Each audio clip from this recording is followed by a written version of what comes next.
afternoon. Good afternoon. I say it again, good afternoon. Good afternoon. Okay.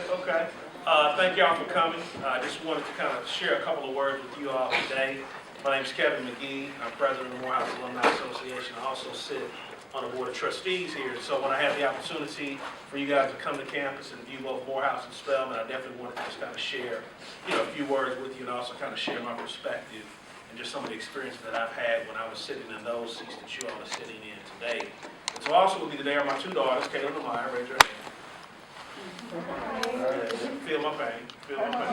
Also, Cortland Gray is a great friend of mine as well. He's one of the tour guides. And Cortland and I met in Morehouse here several years ago, and have been great friends ever since. And one of the great things about that relationship in particular is that through that relationship, I met my wife and the mother of those two girls over there as well. So that's an awesome thing. And so that's kind of the overall theme of what I want to share with you all today. And that's really that, as you all kind of proceed through high school and eventually go to college, that these are some of the most important times of your life. And while you're thinking about, the things that you're going to do, and if you come to Morehouse, you're thinking about hanging out at Spelman. If you come to Spelman, you're thinking about hanging out at Morehouse, and what have you. There's a lot of things and a lot of potential that you all have, and this is really probably one of the most awesomeness, and that's not even a word, times in your life. And I think if you were to ask your parents if they could be in your shoes again, what do you think they would say? Yes, definitely, right. No bills. Right. No bills. You hear them back there, right? No bills. No bills. No responsibilities, relatively speaking. But I think the biggest thing that most adults, think about and remember from when they were younger is just the opportunities, right? So you're at a point where you have all of these opportunities that are before you and all these things that you can take advantage of, and really you have the rest of your life to do whatever it is that you want to do. And so today, I just want to talk to you about three things in particular. And those are really just kind of finding your purpose, finding out what you value, and really finding out how you can begin to pursue that and just kind of be more successful. One of the things when I came to Morehouse was that I came from Kansas City, Missouri, hometown Kansas City person is back there as well. I came from Kansas City, which is in the Midwest. I had never heard of an HBCU. I didn't know what an HBCU was. I had never heard of Morehouse or Spelman or Clark or any of those places. And so when I got to Morehouse, I was pretty amazed because I'd never seen that many people that looked like me being that successful. And so that was a very awesome thing for me, and it really inspired me to want to be more successful. You all have the opportunity, I think, most of you probably have lived in Atlanta for some period of time, but what kind of occurs in Atlanta, what kind of occurs in the AUC, that doesn't happen everywhere in the country, right? So it's a very unique situation that you have and a very unique opportunity that you all have to kind of take advantage of the things that you want to do. And so the first thing that I always like to talk about is really just kind of identifying and understanding what it is that you value as a person, right? And really what's valuable to you. And you may think about, I value my iPhone, I value my Xbox, I value this, that, and the other. But what are the things that are really, really important? Like relationships, like sisters, like brothers, like parents, like your future, like college. And the reason that those things are important, particularly when you go to college, is that when you come to college, there are going to be a lot of things that are going to be put in front of you. A lot of opportunities to do a lot of great things, and quite honestly, a lot of opportunities to do a lot of bad things. You all may have friends that have went to college, and how many of you know people that did great when they went to college? Anyone know? How many people know someone who went to college and really screwed up? Right. So you can have good choices and you can have bad choices. And those choices are really a reflection of just your value system and really understanding what it is that you value. Oftentimes when you're in situations where you can make a good choice or a bad choice, if you aren't really firm and dedicated to what you value and what's valuable to you, you'll make the wrong choice. And so the first thing we always kind of talk about when we talk to students is really understanding what it is that you value and putting a value on that, right? And so when you think about it, you value your parents. You may not like them, but you can value them, right? You value your siblings. You value your future, right? That's the biggest thing. You value your future because it's the only thing that you have to really be successful. You value your name. You value your integrity, right? Because those are the only things that nobody can take away from you. You can value your education.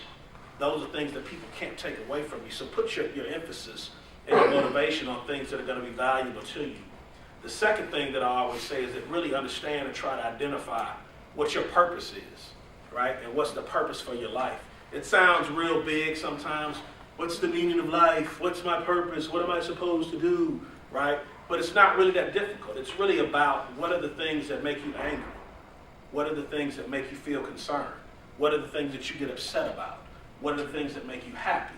And oftentimes when you think about those things, you can kind of understand and find out what your purpose is. And the reason that purpose is important is that everybody on this planet, I personally believe, has a purpose, has a reason for being. One of our Morehouse presidents, Benjamin Mays, who's probably one of the most illustrious presidents, had a saying, and that saying was that every man and woman is born into this world to do something unique and something distinctive. And if he or she doesn't do it, then it'll never be done. And if you sort of think about the things that you have every day and the people that you interact with, what if they chose not to do some of the things that they wanted to do? What if your parents chose not to make good decisions? What if they chose not to have you, right? So those are all choices that we make, and everybody has a purpose, and everyone has an imprint that they're supposed to leave on this world and leave on the life that they lead. And it's never too early to start that. You know, I think here in America, sometimes we get a little complacent and a little spoiled because we have all of these things. You know, I've traveled to different parts of the world, and other people don't have the things that we have. So you have children at very young ages, even going into their purposes, right? Doing the things that they want to do, living out their dreams, being, you know, just the type of people that they want to be.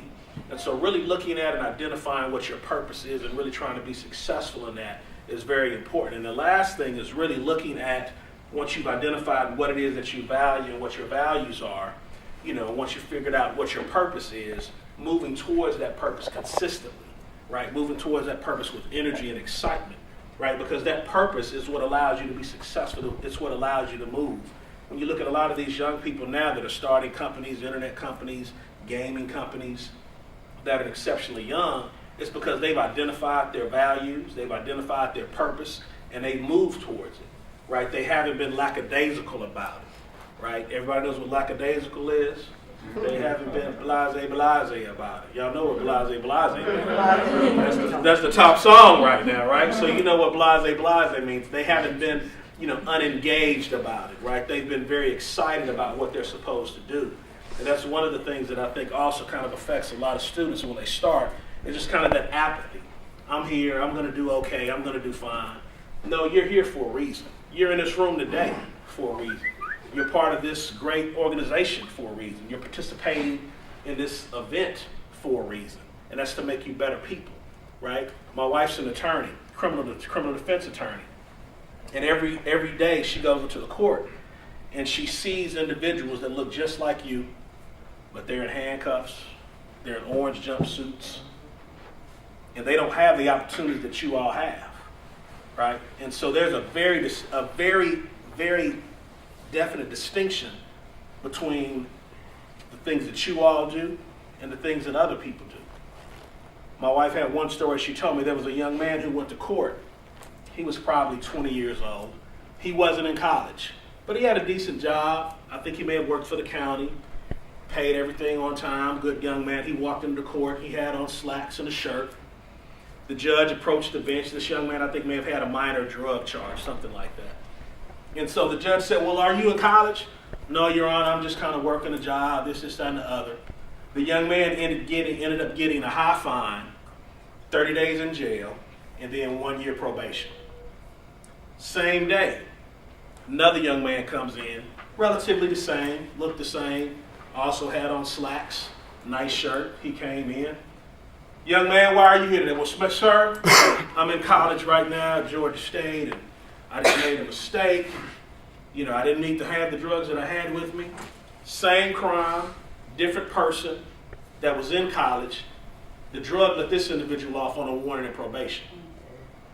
Because the perception is that, well, this guy has a job. That's probably all that he's going to do. But this young man, he's in college. He's going to do something with his life. He's going to be successful. He's going to be a very valuable contributor to society. Now, no one knows the future of either of those individuals, but society places a value on education. And so you need to place a value on education, right? Because if you don't, you may not end up having the opportunities that other people have. Now, is that to say that everybody should go to college? I'm not necessarily saying that, but I do know for a fact that there is no substitute for a good education. And education, regardless of how much you get, it can never be taken away. And so for me, the last thing I just kind of say to you is that, I also encourage people to really just kind of pursue your dreams. I think if you were to ask your parents again, and you may have even heard them, how many have heard your parents say, well, if I was young again, or I wish I could, I always wanted to one day, right? Those are all dreams. Sometimes as you become an adult and you have two of those little things over there called children, they suck your dreams away. I'm just playing. I love them. You see her cut her eyes at me, she just cut her. She cut it. But they're wonderful. I mean, I'm just being facetious. But I will say that, when you get older and you start to have responsibilities, right? Sometimes you push your dreams to the side, right? Because you have obligations, you have to pay for things, you have to get a job, and so when you lose your dreams, sometimes you lose your purpose. There's a saying that people chase money because they're scared to chase their dreams. Don't be scared to chase your dreams. As a matter of fact, through some events that have happened in my life, I've started chasing another dream. For quite a few years, I've sort of put my dreams to the side. I've put my passions to the side. And so one of the dreams that I have is to begin to do more to kind of speak to people, begin to do more to kind of impact people and motivate people like yourselves and adults and others to be more successful. It's something I've done through Morehouse by working with students. It's something I've done as an entrepreneur through the companies I've owned. But now it's something that I want to do in the realm of public speaking. And so one of the things that I've done, even as an adult, I'm 45, I still have dreams. And so now my current dream is to kind of push forward a platform that I call Speak Life. Everybody say Speak Life. Speak Life. So Speak Life is really a platform that's kind of dedicated to kind of really helping people be more engaged about impacting and being helpful towards others, right? We live in a world right now where a lot of people, quite honestly, aren't really concerned with what happens with someone else, right? How many have ever been in situations where you're going through a particular rough time, maybe you have some issues, maybe you have some problems, some concerns, and you wish that someone would just kind of say, hey, are you okay? Is there something I can do? Has anyone ever felt like that before, right? Most people have. But then at the same time, people who may need your assistance or who may need to be impacted by you, but you may choose not to because it may not be the cool thing to do. It may not be, the thing that's going to make you more popular. But the way that we all are able to be successful, particularly as African Americans, is by helping support one another and speaking life to people instead of sort of tearing people down. We need to continue to build people up. And so as I kind of close, Speak Life is really about, 5 key things and kind of 5 mantras as I kind of put them together. Anyone know what a mantra is? Mantra. Motto, it's similar to a motto, but a mantra is really just something that you kind of create for yourself and that you kind of say to yourself that allows you to really kind of refocus on what it is that you want to do. A mantra could be as simple as, I want to be successful. Each and every day I try to do the things that are going to make me successful. And the more that you say that, the more you begin to kind of program your spirit and program your mind. And so my mantra for Speak Life is real simple. The first part goes is I am. Everyone say I am. I am. I am are 2 of the most powerful words that you can ever say, because what you put after them determines everything that's going to happen in your life. I'm going to be successful. I am not going to be successful. I'm going to be a doctor. I'm not going to be a doctor. I'm going to help people. I'm not going to help people. Right? And so, I am is the first thing, and I am is also kind of a self-determination phrase in terms of you're stating what you are. You're aware of who you are. You have to know who you are before you can help other people. So I am is the first portion of it. The second one is that you are. Look to somebody and say you are. You are. You are. So after you say I am, right, you know who I am, then you look to somebody else and you say you are. You are. You are important. You are important. You are successful. Right? It feels good, right? If someone looks at you and says, you know what? You are successful. Right? Thank you, sir. You get the $20. Right? So, so you are, right? You have to do more than just kind of think about yourself. You have to kind of say what other people are. You are successful. The third part of it is they can't. Say they can't. They can't. Now, we all know who they are. Man, they said you can't do this, and they said you can't do that. We also call them haters. Haters, right? So once you get together and your friend gets together, then y'all come together and you sort of say, you know what? I am, you are, they can. Right? I like that one. You like that one? Keep it out. And since they can't, right? We know that they can't, we will. I like that. You like that? If they can't, we will. Because it has to be done. So I am, you are, they can't, we will. And the last one is together. That's good. That's simple, right? You like that? So it's I am, you are, they can, we will, together. Right? And that's the biggest piece of it, right? Because you can't do anything in this world by yourself. I don't care how strong you are, how educated you are, how successful you are. It takes other people. It takes someone other than yourself. It takes a togetherness spirit. That's one of the things that we haven't really done too well in our communities, really work together. Right? We always kind of form these factions and we form these cliques. Right? That's not together. Right? We have to work together in order to be successful. You all have to work together even now to be successful. And so, whatever it is that you want to do in life, whatever it is that you want to achieve, you have to really set your mind on it, create a plan for it, and really pursue it as much as you want to be, right? If you think about a lot of people who are famous, who are very successful, athletes, entertainers, business people, they didn't do that just by sort of sitting around being blasé. They didn't do that by sitting around listening to blasé, right? They did that by going out and doing the things that they thought would kind of move forward their vision, right? So whatever your vision is, whatever your dream is, make sure that you pursue it, make sure you keep it in your mind, and make sure that you always focus on helping other people and being impactful. Because when you do that, that helps you become a better person. It helps you be more successful. And it helps you become more known for being that type of person. And it helps more opportunities come to you. It's really important, relationships that you have and all the relationships that I've done and that I've had since I've been at Morehouse, have been very instrumental in kind of helping me even form that kind of Speak Life platform. Because it's really about my life and the things that I've done and the people that I've interacted with. So I just encourage you all to continue to be excited about what you're doing, continue to move forward, and just continue to focus and continue to speak life. So have a great day, have a great afternoon. My information is going to be in the back. If there's anything I can do to help you all, please definitely give me a call. Follow me on Instagram, Kevin R. McGee. Find me on Twitter, @Kevin R. McGee. Right? You can hit me on Facebook, Pinterest, YouTube, holler at your boy. Yeah, right. I got people when I need to. My daughters keep me kind of engaged over there. They're embarrassed right now, but they'll be okay. It's about cupcakes or something. But anyway, seriously, you all have a great day, and if I don't see you all at any other time, have a great life, and you all are going to be successful. So that's it. All right, cool. Thank you all.